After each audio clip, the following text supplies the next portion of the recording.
welcome to another Friday night. It's really good to be with you all and to have fellowship with you all. I am joined today by David from Football Oasis. No, I'm joined today by Dave. We just want to have a chat about this topic of selfishness. We were just talking together during the week and thinking about and prayerfully approaching what was on our hearts. And this topic came up. But just before we actually launch into it, as we were talking about it, there was this video that I was thinking about. And the video was what sparked a lot of kind of the thinking around this. And I'd love to share that with you guys, everybody who is watching, and kind of talk about selfishness from this context as we explore the topic. So just before we do that, we'll get that video up. But again, welcome everyone. And again, just a reminder that you can use the chat to write in questions at any time. We'll answer them towards the tail end of the discussion, and then we'll be able to split off into groups afterwards and just hang out and chill and ask more questions there as well if you want to do that. So without further ado, I think we'll just pray real quick. Dave, if you can kick us off in a word of prayer, and then we'll launch into that video. Sure. Father, we just want to thank you for this time that we're about to have, Lord. We pray that you're in the midst of this conversation, Lord, that you touch hearts, that you speak to people, Lord.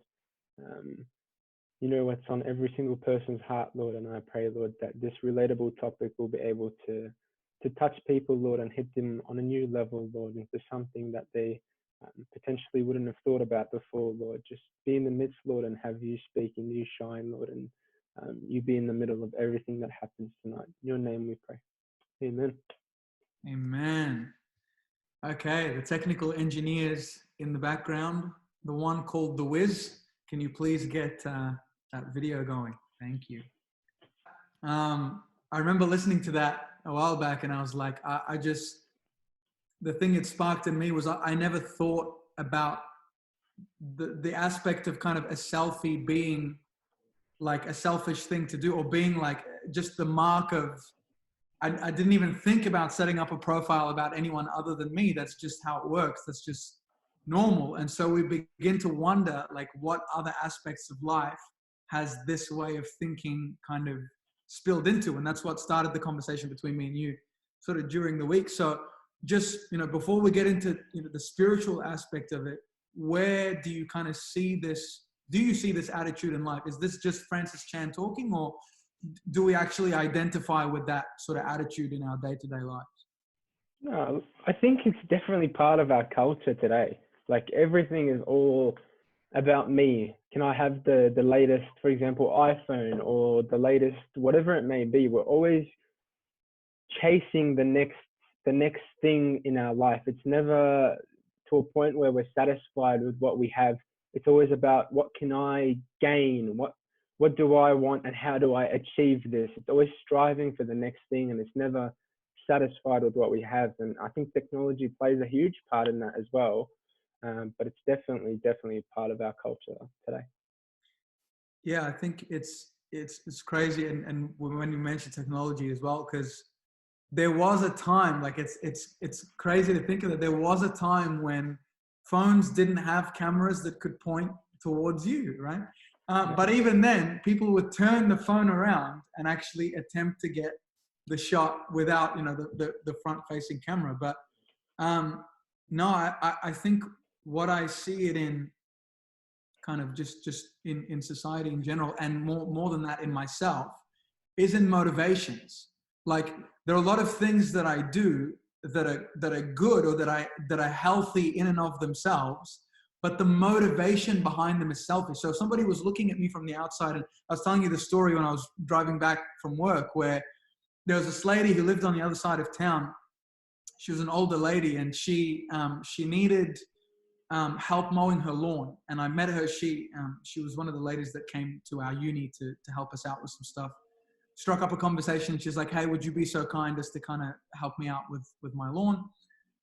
And I was like, old lady helping her with her, like, of course. And she lived a distance away, and I wake up on Saturday morning, load up this lawnmower that was heavy, go to the petrol station, fill up like a jerry can, and drive the distance to this lady's house. I'd be out of the house by like 8 a.m. in the morning on a Saturday, and I had no problem, deal with a spring in my step, like can't wait, do the lawn, did a good job, drive home, feel great, right?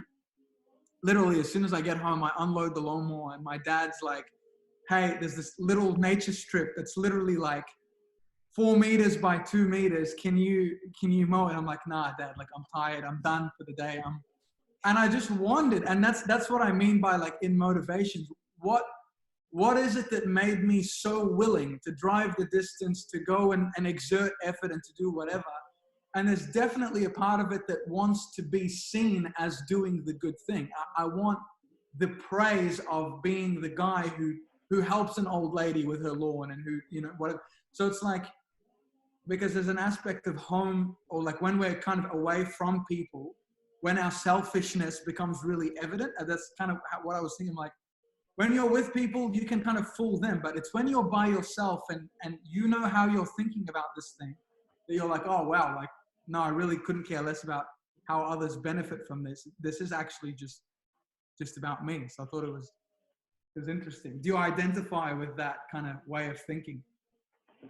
Look, I think it also says a lot about a person's character. Like, yeah, I fall for this as well. Like, for example, at work, as you just mentioned, I feel like I can do something so easily, so loving, and I'm so patient with people. But then when I get home, like the people who are closest in my life, I feel like I tend to struggle with the most. It's a real battle on an everyday sort of scale. But yeah, like I think it touches on the character of a person, because moments like that I feel like really shape you. Yeah.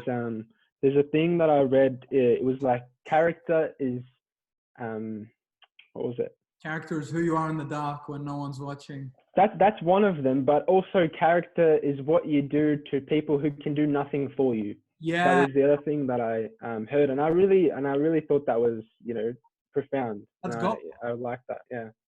Well, it's like, speaking of that, and we'll get into the spiritual in a second, but isn't that like the best representation of what the love of God is actually like?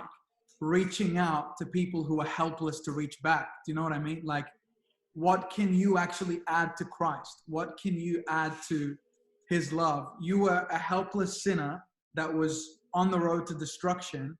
Jesus breaks the ice. He leans in first and he says, no, I'm going to disrupt this pattern that you're on, and I'm going to call you home.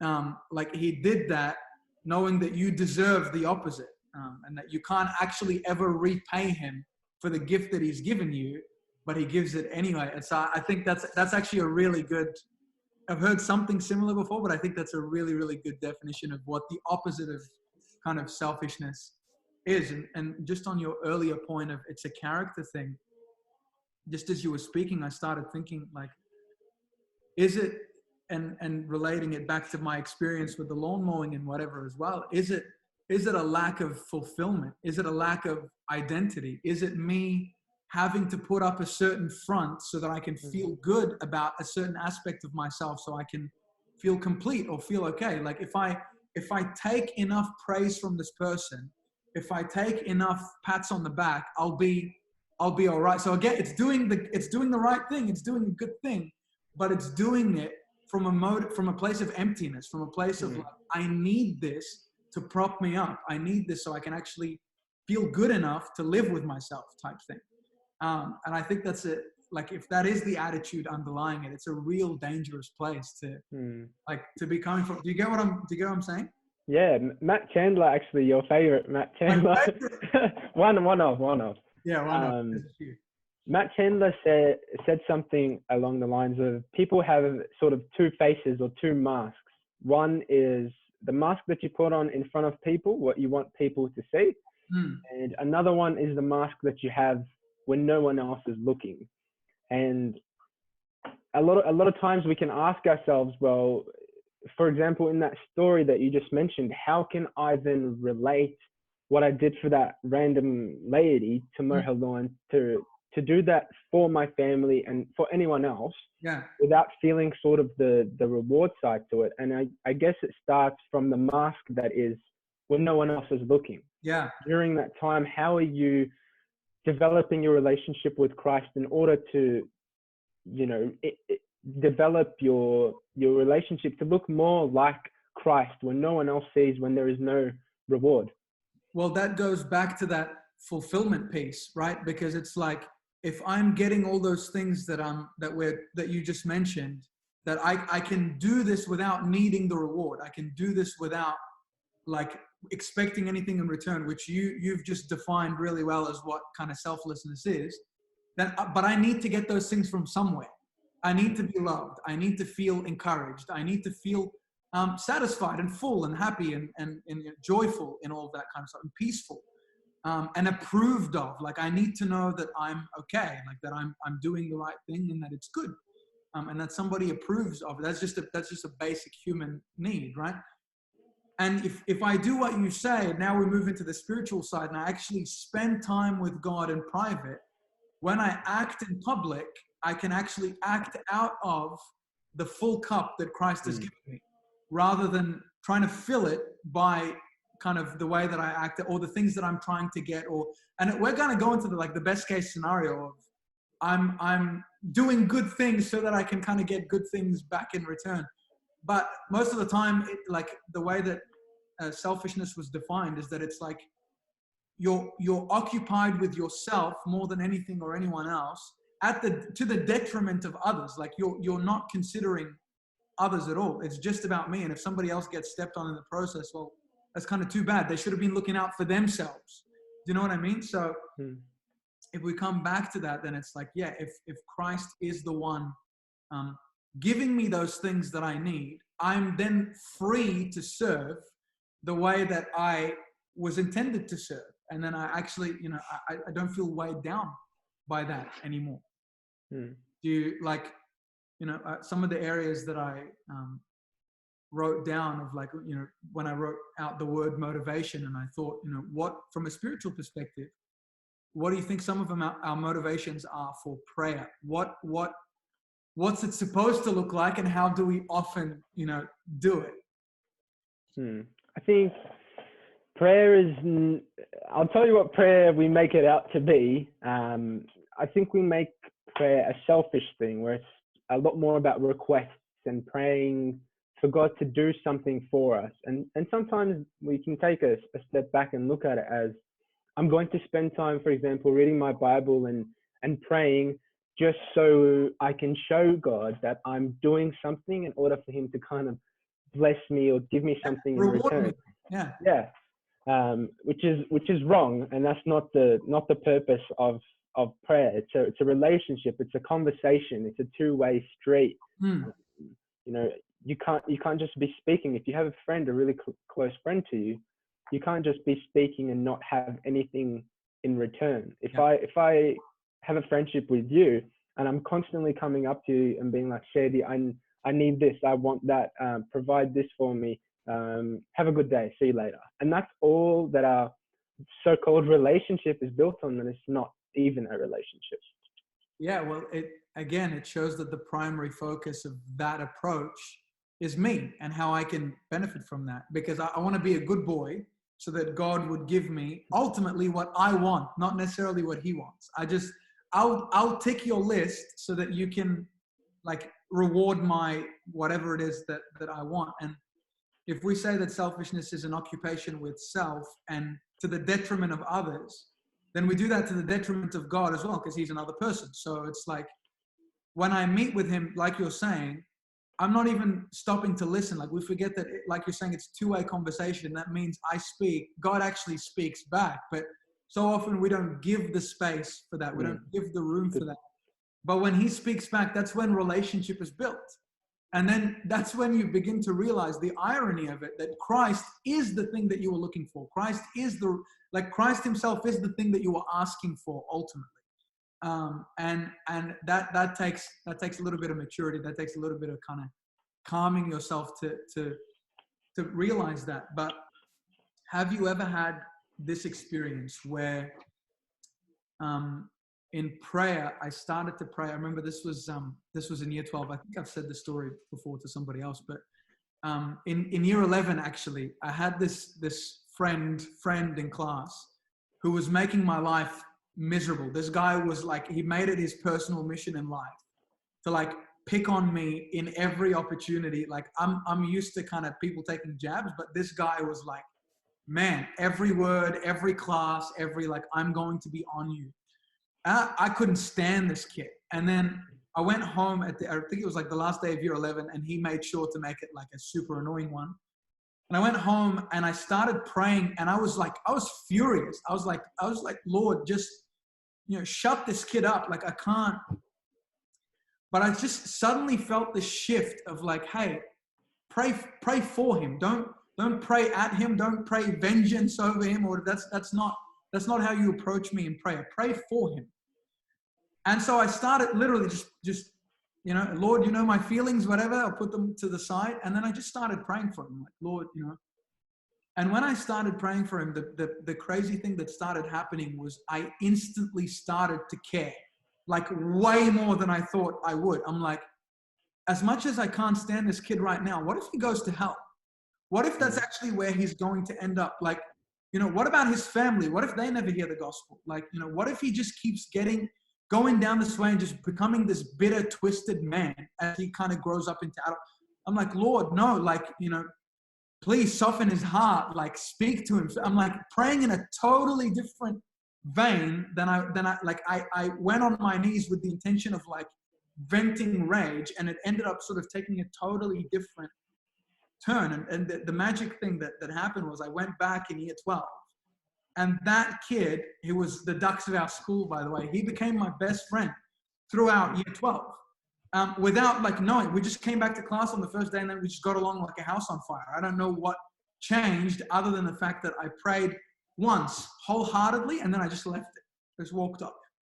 And it was meant, but there was that meme on what's it called, on Facebook, that Subtle Christian Traits page. It was like, have you ever prayed for one person and then felt so guilty that you kind of started praying for like the whole world? I think, do you know that feeling where it automatically turns you outwards? Have you ever experienced something like that? Yeah, I've had that exact sort of meme that you just mentioned. But I tend to feel like when you change the attitude, when you change the behind closed doors, it spills onto the scene. It flows outward. And when you start doing something for one person, it's not the sense of happiness that you get from it, but that you're working along your purpose. Like that's what the intention of creation is. To live with others, be with others, be in relationship with Christ, and bring people to Christ. It's not about gaining anything. It's not about, wanting more or any of that sort of stuff, but it's simply living for others. So that's the purpose of existence. And I do have that when, I feel like I will start praying for one person, and I feel like I'm praying for everyone, it just flows outwards. 100%. Because I'm like, Lord, how can I ask for this guy to be saved, but not this guy and this guy and all my other friends, my whole school, Lord, my workplace, and then you get into that mode, and then you, in that blessed moment, forget yourself.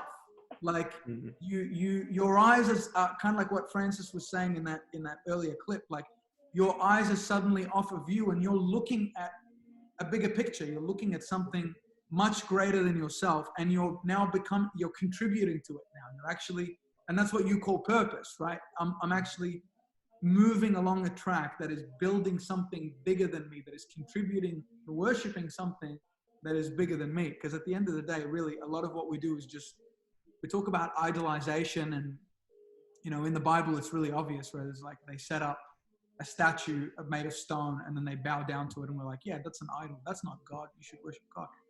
But in 2020, I am the idol.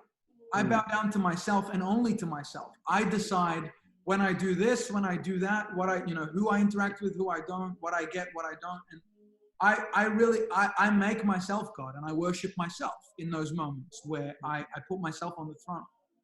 And that's really, there's a lot of pride that comes into, holds hands with the selfishness as well. And just to get into sort of a little bit of the biblical side, you get Paul in Galatians 2:20 saying, I've been crucified with Christ.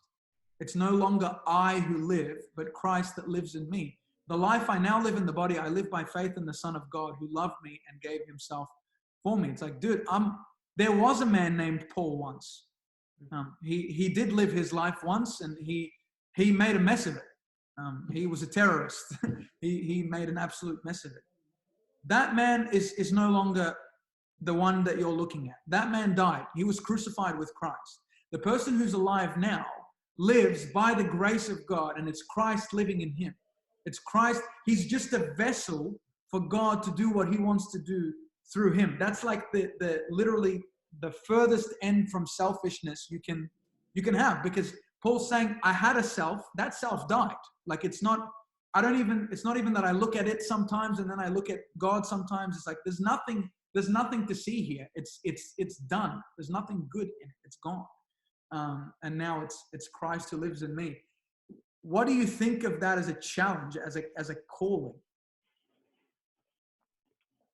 I think it's something that happens when you accept Christ in your life. If you don't have a relationship with Christ, it's your intentions, it's your ideas, it's your career, it's chasing the next thing. But once you get into relationship with Christ, as we were saying, you understand what the true purpose of existence is. And you start thinking of yourself less. You start, and I say thinking of yourself less because we still think of ourselves and we still like to prioritize ourselves, even as Christians. It's not like when you become a Christian, you gain perfection, because that's not a thing. Yeah. But we start thinking of ourselves less because we know what the purpose is supposed to be for others, to live for others, to reach out, to be in fellowship and relationship with one another. I think that's great, bro. And you said when you accept Christ, your perception on that shifts, and I completely agree with you. But I actually think that people misunderstand what accepting Christ is, because I think people see the old way that people would, and it's not the old way, it is the way to pray, but it's like, hey, do you accept Jesus Christ as your Lord and Savior, right? We take out Lord a lot, because Lord is this aspect of, I'm not the king anymore. I'm not the one sitting on the throne anymore. I submit to someone else. It's no longer my wishes, my direction. It's what Jesus said in the garden. No longer my will, but yours be done. So it's like, hey, I accept you as my Lord and my Savior. Lord, hey, pull me out of the water that I'm drowning in, but also be my king. Because a lot of people want Jesus to save them from the consequences of their sin, but they don't want him to rule over them, right? And I think that's a big point of danger. Like, hey, I just want God, again, to do something for me. I just want him to save me, but I don't want to submit. I don't want to actually give him my life. I just want to be out of the way of danger. And I think that you can't actually do that without giving him your life. There's two components to that. Would you agree? Yeah, 100%. Yeah. Switching gears for a second. How do we reconcile, the verse that I just read? Hey, I've been crucified with Christ. It's no longer I who live, but Christ who lives in me. Focuses completely off of me. Jesus talks a lot about dying to yourself. Jesus talks about giving up your life so that you can find it. Jesus talks about carrying your cross. Like, that's just because you know that a dude carrying his cross, there's only one place he's going. He's not coming back. He's not doing it for comfort. He's not doing it for pleasure.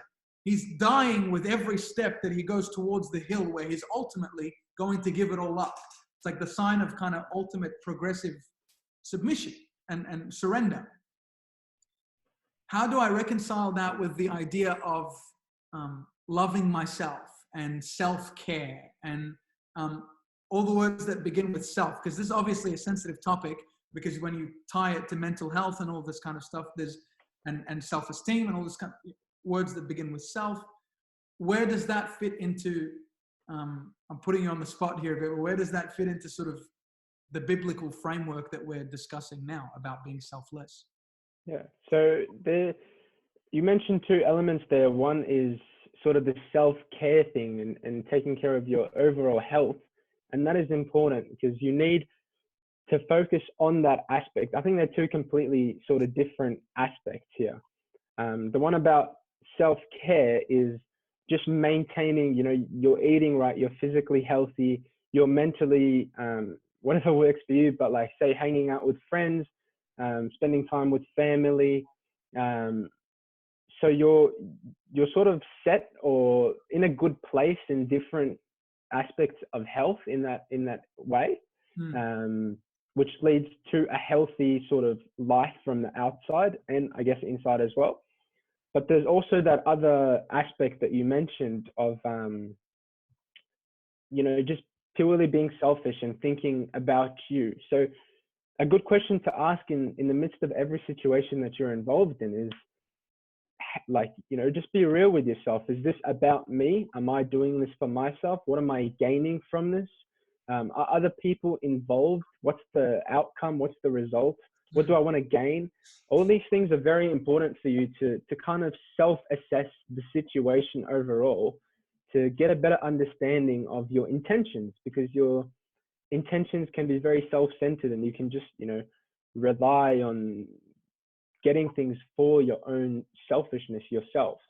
I guess asking yourself these questions and finding answers to them is important, because when you have an Instagram page or when you have whatever it may be, that's all literally, as Francis Chan was saying, just selfies of you. And what's the point? Like there's no point. You're just lovers of yourself. You're idolizing yourself. You're worshiping your self-image, who you look like. But like, what do you gain from that at the end of the day? There's no sort of purpose in that. It's not aligned. Yeah, this is something that I personally have struggled with for a long time. This idea of self-care. Just sticking on that point for a second, because I always perceived that as selfish, just because of the way it was always explained to me. I'm like, what? Like, I'm going to take days out to not interact with people and not make sure that they're okay and whatever, like, and I realized that God built it into the way that he designed us. And on the seventh day, God rested. And, he commanded, one of the 10 commandments is, hey, you shall keep my Sabbath holy. This idea that I'm actually giving you some forced rest. Like there is a way to rest, and there is a way to recharge. And that day is actually like about reflecting on God. That day is actually about sitting in the presence of God, because God knows that that's actually what will recharge us. It's not going to be like, don't get me wrong, it's not going to, like, I love writing, I love playing soccer, I love playing music, and those things recharge me, right? But ultimately the aim is to actually get that from Christ. Ultimately the aim is to actually have enough headspace to just talk to God and recharge from him, so that I can actually enjoy all of those other things as well. Because soccer on its own isn't enough. My new skincare routine on its own isn't enough. I actually need time with God. And that's what that Sabbath was designed to be. So no, God built it. He knows that we're not supposed to be 7-day-a-week people. We are actually supposed to take intentional time to rest and be with him. That is our rest. So no, so yeah, I agree with you. There's a right way to do that and a wrong way to do that as well, obviously. And I'm seeing some questions come through, which I'm sure we will enjoy tackling after, soon in just a couple of minutes. So from there, shifting again to just a couple of points. How do we use our free time? What do you see as like, hey, this is a selfish version of using free time, and this is this is not a selfish version of using my free time? I think it's actually a really good question for what's happening right now with the coronavirus. Yeah. And from speaking to different people, there's a lot of Netflix happening. There's a lot of binging shows and sort of, I'm not saying that's wrong. I'm not saying, watching TV shows or movies or whatever it is wrong, but it can become wrong if you're doing it, just hours on end, and it's pointless. Like, do something a bit more productive with your time. Um, you're not supposed to sit in your room 24 hours a day, just, whether it's playing PlayStation or doing whatever it may be. There's other more edifying things out there that you should be doing with your life. So yeah, I guess you can say it's selfish to be doing things like that, because there's no point and you're not gaining anything from it that is edifying, and it's going to grow your personality. You're not really learning anything from it. I think yeah, on just, yeah, I get that point. I think everything in moderation. Sometimes, like, it's not bad to play a video game, it's not bad to watch a movie, it's not bad to whatever. Obviously it depends on the video game and movie, but like it's the binging aspect. It's the that's unhealthy, and we know that it's unhealthy. But not just that, it robs us of time that we could be using to do something else that's potentially better for us and for others. But just this verse popped into my head. Matthew 10, verse, I want to say 6, says this. Jesus speaking to his disciples, and he says, "The kingdom of heaven has come near. Heal the sick, raise the dead, cleanse those who have leprosy, drive out demons." And then this line that always gets me: "Freely you have received, freely give." And when I think about free time, I usually link it with gifting. But that's just the way that my mind works. So I'm like, hey, I have some God-given gifts. Music or writing or playing a sport, communicating with people, whatever, painting, whatever it is, right? I have some God-given gifts. And usually what happens is when I engage in those gifts, when I try to articulate this as best as I can, when I actually do those things, when I practice piano, when I actually start writing, when I start, drawing a picture, when I do those things, they lead back to God. Like, they remind me that I've been given a gift, and that gift actually has a use outside of myself. And I get the most joy out of it when I hone it, when I practice it, when I use that time to actually perfect it, and in order to use it for someone else's benefit, right? Whether it's music or writing, whatever. Just use those two as an example, because those are actually things that I do. And it goes to actually one of the questions that was asked, indirectly answering it. A really good way to rest is, those things that you're really, really passionate about, that you enjoy and you feel just joy when you do them. Those are the things that can lead your track of thought back to God. You can do them in the presence of God. You can use them to recharge and let them lead you back to their source, to God himself, in terms of resting in that way. So I think in my free time, how can I either build up my gifting to use for others, or how can I use my gifting during my free time to actually reach others? But yeah, that the free time also involves my rest. So I'm not saying like, hey, as soon as I get home, I'm not going to sit on the couch. Like, no, I'm gonna do that for a while. What's the time? 8:27. We're getting close now. I guess I just want to say this last point that I just jotted down: seeking comfort. Do you see that as being, and I wrote it off the cuff, but do you see that as being characteristic of selfishness? Seeking comfort from others? Or seeking to be comfortable, maybe, is a better way of putting it. I actually had a similar kind of thing written down, and I called it selfishness without solution. And what I meant by that is, sometimes we can like to feel sorry for ourselves in certain situations, and we seek sort of just others in order for them to make ourselves feel better. And it's more an attention thing, or it's more just to have pity on your situation or whatever. And I think that can be flawed sometimes, because you're not looking for answers. You're just looking for people to, here's my situation. Now you know about it. Let me speak. And I think the generation that we currently live in, everyone wants to speak, but no one wants to listen. Yeah. Wow. Yeah. That's very true. And I find that with my job. So I work in human resources, that everyone wants to speak, but I feel like a lot of the time it's my job to just listen to what people have to say, because sometimes that is a cure in and of itself. Yeah. But that can also be mistaken for selfishness, in that just, I'm here to seek attention. I want people to know that my situation sucks. I'm struggling, but I don't want help. Like, I don't want answers. I just want, you to hear about this, because this is all about me, sort of thing. So there's a fine line between the two. Yeah.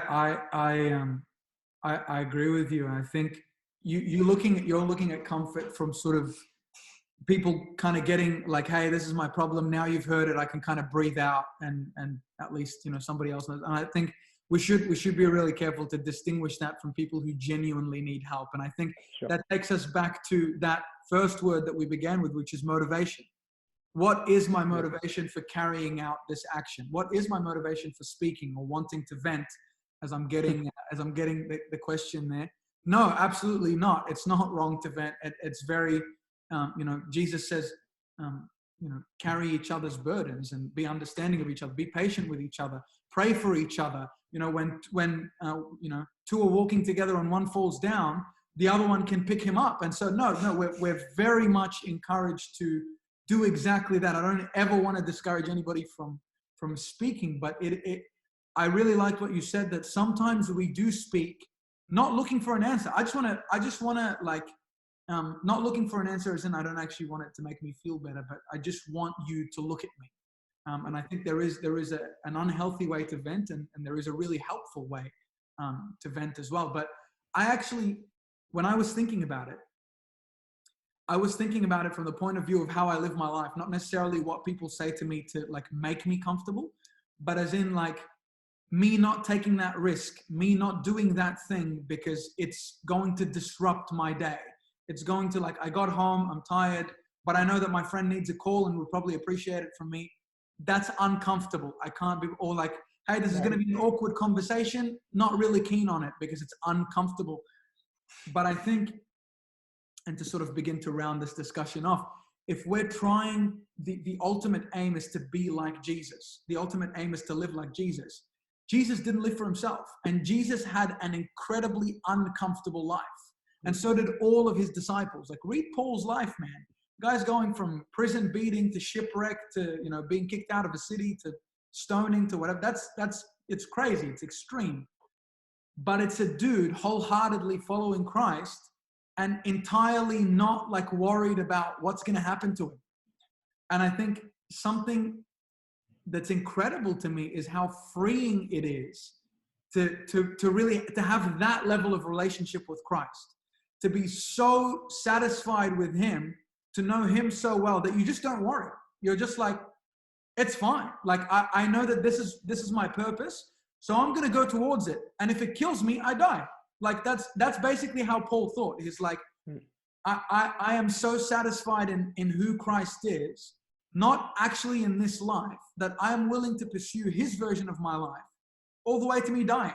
And then, because when that happens, I'm just going to be with him. Like, and how awesome is that going to be? But that's crazy. We don't think that way. We don't, like, Jesus gave himself up to the point of death for people who could give him nothing in return. Like, that's what he did. And the thought that occurred to me was like, have you ever seen those 1,000-piece puzzles or whatever, like that boxes? Yeah. Obviously on the inside, they're all jumbled and it's all messed up. But on the actual box, there's the picture of what it's supposed to look like when it's completed, right? And I feel like, just relating it back to what Francis Chan was saying, we're looking at us, not the waterfall. When we try to figure out kind of who we are and what our purpose is and what we should be doing and how we should be living. And I want to live for others, but I actually can't. Like, I'm just always kind of bringing it back to myself. I feel like we're trying to be like Christ, but we're trying to do the puzzle without looking at the picture. And it's just a giant mess. I don't know where to start. I don't know how to piece it together. I don't know if it's wrong or right by the time I'm done. I have no reference point. But this is why, like, I come back to this verse, and an amazing verse, 2 Corinthians 3:18. It says this, and we all, with an unveiled face, with a face that isn't covered, behold the Lord's glory. We look at the Lord's glory. And as we do that, we are being transformed into his image with ever increasing glory, which comes from the Lord, who is the Spirit. So it's this idea of like, the more time you spend with God, the more time you take your eyes off yourself and look at him, the more that the Bible is telling me, I automatically begin to become transformed like Christ. I see how he walks. I see how he thinks. I see how he acts. And I'm like, well, that's my pattern. That's my picture. That's the puzzle box. Like, that's how I'm supposed to be putting the pieces together. Do you get what I mean? Do you get what I'm trying to say? Yeah. Have you found that to be sort of true in your own experience? Yeah. I actually, on that particular area, I had something written down. And I said, people want a relationship to gain, not to give. So it's all about, do I love Christ or do I love what Christ can do for me? Like he's already done everything for you by dying on the cross for you. But essentially, am I just coming to him in prayer and requests and wants and all that sort of stuff? Or is he truly, who he is? Well, it's like, Esther, it's 8:35, so we'll wrap up. But, it's Esther growing up to love her dad purely for his credit card, or purely for the house that he provides, or purely for, and it's like, is her dad not lovable enough in and of himself on his own? And I think it's crazy when we relate it to actual human beings, when we relate it to people who we know and understand, we're like, what? Like you, of course you would. Like you appreciate the things that are given, but you appreciate them because of the person who gave them to you. Because they come from that person himself. And so, yeah, I think, really the crux of it for me, and maybe you can give the crux of it for you, but the crux of it for me is that, selfishness often comes from me being on the throne, and not Christ, me being the Lord of my life. And for me, the summary of it is selfishness is short-sighted, because it's me wanting to get all these things, wanting to get joy, wanting to get a pat on the back, wanting to get satisfaction, wanting to get comfort, wanting to get peace, by being selfish. But the crazy thing is that the way that God set it up is that by actually giving up all of those things, by getting to know him and by serving him and serving others, you actually get to experience all those things because you're connected with the source of all those things. He is your peace. He is your joy. He fills you with his purpose. He gives you direction, all these things that you ultimately are looking for by being selfish, but you're going about it the wrong way, because he is actually the one who gives them to you. And just the last thought that I had is that Jesus said it's more blessed to give than to receive. And it's like, hey, receiving is pretty awesome, especially if it's from God. Like, man, I got something from God and it changed my life. But it's like, what'll really change your life is when you experience the joy of God himself. Like, you can actually experience a fragment of what it is like to be God giving someone something. Like when God gave you something, that joy that he experienced, you get to experience a tiny bit of it when you take what he freely gave you and you begin to minister with it to somebody else, to share the love of God with somebody else, to share the gift that he gave you with somebody else. And in that giving, you find so much more of the fulfillment that you were looking for by actually trying to take and to be inward and to be selfish. So it's a high call. It's a hard call, but it's an amazing thing that comes purely from walking with Christ and discovering more of who he is. But what's sort of the crux for you? I think I just had a verse written down that kind of summarizes it nicely for me. Acts 20, 24. However, I consider my life worth nothing to me, My only aim is to finish the race and complete the task the Lord Jesus has given me, the task of testifying the good news of God's grace. Purpose, man. Like That's it. it's not about anything that you can do yourself for yourself. It's not about gaining anything from this world, but it's about ultimately giving back and bringing people to Christ. Because one thing that you told me when I was younger, and I'll never forget it, is the only thing that you can take with you to heaven is other people. That's what Yep. it's about. Yeah. Praise God. I'm glad. I didn't think you remember. That was awesome. I'm glad that you remember that. And it's absolutely true. And I think just on that, Dave, it's been awesome talking to you, man. I think this was a really cool conversation. There's just a time for us to reflect and just think, hey,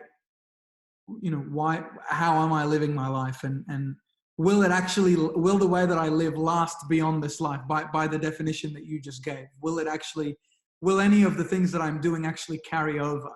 And if not, then is that the life I want to continue living? But hey, thank God for the time that we had, and for the challenge that you've given me, and I think it'll be a really cool point of reflection.